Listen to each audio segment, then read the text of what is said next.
ఏ కేసులైనా కూడా పోలీస్కి ఒక ప్రొసీజర్ ఉంది. ఇమ్మీడియట్గా కంప్లైంట్ వచ్చిన ఎంబడే ఎఫ్ఐఆర్ చేయాలి.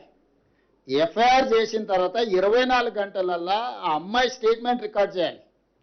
గార్డియన్ ఎవరైతే ఉన్నారో Guardian has to take care of that girl.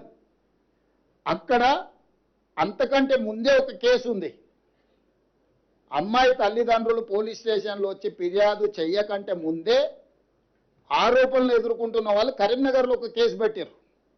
ఆ ఎఫ్ఐఆర్లో ఏందనంటే అమ్మాయి మైనర్ కాదు మేజర్ అని ఒక వివాదాన్ని తెరలేపినారు.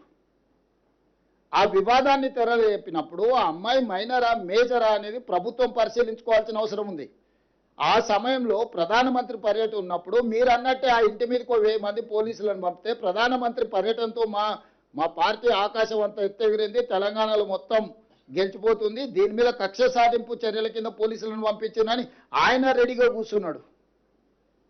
సో ఇవన్నిటి నేపథ్యంలో ఇది చాలా సున్నితమైన సమస్యను సున్నితంగా పరిష్కరించినాం.